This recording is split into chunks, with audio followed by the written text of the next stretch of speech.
Hi there, and welcome to 10 with Tom for this Monday, April the 25th. Psalm 112, verses 6 through 9 reads as follows. Surely the righteous will never be shaken. They will be remembered forever. They will have no fear of bad news. Their hearts are steadfast, trusting in the Lord. Their hearts are secure. They will have no fear. In the end, they will look in triumph on their foes. They have freely scattered their gifts to the poor.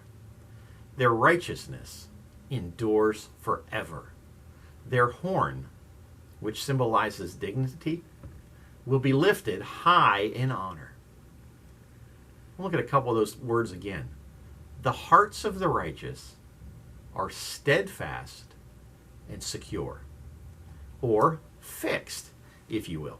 Not fixed because they were broken, though our hearts are fixed from the brokenness of sin through our relationship with Jesus, but rather fixed as in locked in on the Lord. Are you fixed today? There's a big difference between thinking about God from time to time and having your mind fixed on Him. Echoing psychologist William James, who we quoted on Friday as saying, in every person there is a deep craving to be appreciated, researcher Jeffrey Schwartz writes, the essential achievement of the will is to attend to one object and hold it clear and strong before the mind, letting all others, its rivals for attention and subsequent action, fade away like starlight swamped by the radiance of the sun. Are you following that? Ever try to watch for stars as the sun rises? It ain't gonna happen. They disappear when the sun comes into view. And so do all of the things of the world begin to disappear as the sun, Jesus, comes into our view. Keep your eyes on Him, and the clutter begins to fade away. Now, have you or someone you know ever dropped a contact lens on the carpet? Your intense focus causes the brain to suppress anything that distracts you from finding that lost lens. Be it lint, color carpet, pattern, cookie crumbs, whatever might be on that floor. Reason is, your mind is fixed. And when it's fixed, it responds with the laser-like focus of a bloodhound that's been given a shirt with the scent of a fugitive.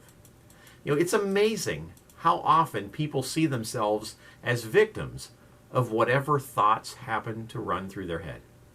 It's like they're passive spectators with no control, watching uninvited thoughts scroll across the screen of their mind. But as a Christian, it is important to heed the words of 2 Corinthians 10, verses 4 and 5. The weapons we fight with are not the weapons of the world. On the contrary, they have divine power to demolish strongholds. We demolish arguments and every pretension that sets itself up against the knowledge of God. And we take captive every thought to make it obedient to Christ. Understand this. There is a battle being waged by Satan to control the kind of thoughts that run through your mind. And it's a battle that we can't win without God's help. But the good news is He will help us take every thought captive to make it obedient to Christ.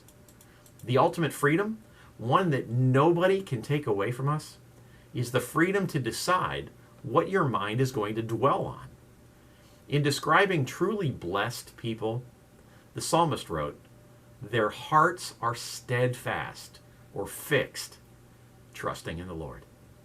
When your mind is fixed on God, you will see evidences of His presence everywhere you look. You'll be able to say with certainty the words of David in the 23rd Psalm, verse 6.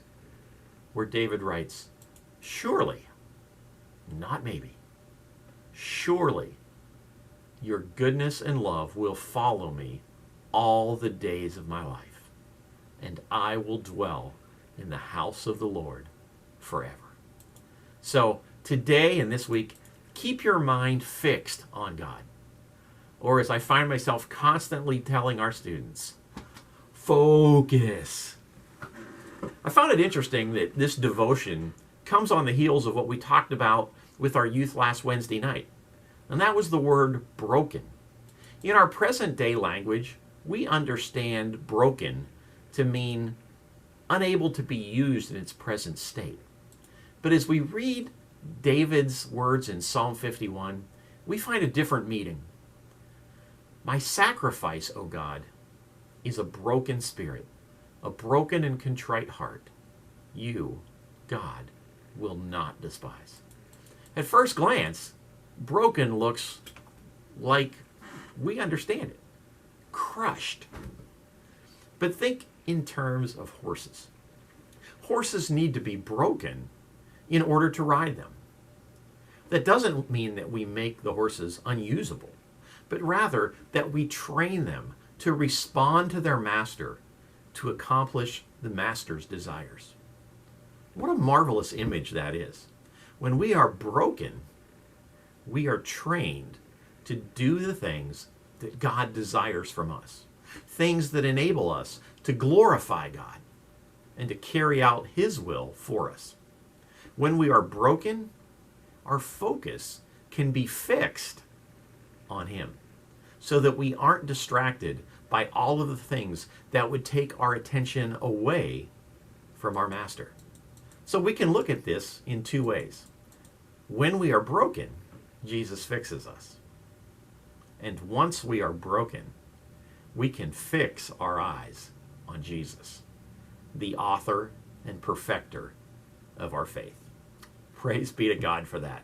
I want to wish a happy birthday today to Karen Hall and Luke Russell. We hope you both enjoy your day and enjoy your cake, because we all need more cake.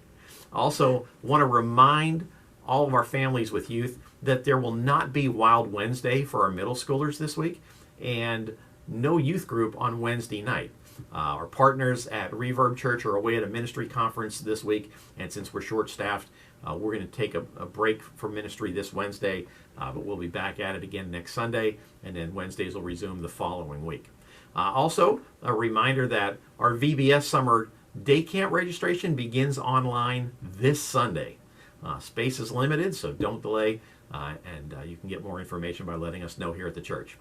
Finally, just want to say to all of you, have a great week. I love you, and I'll see you again on Friday when we talk about another word with double meaning. And that word is mind. I love you guys. See you soon.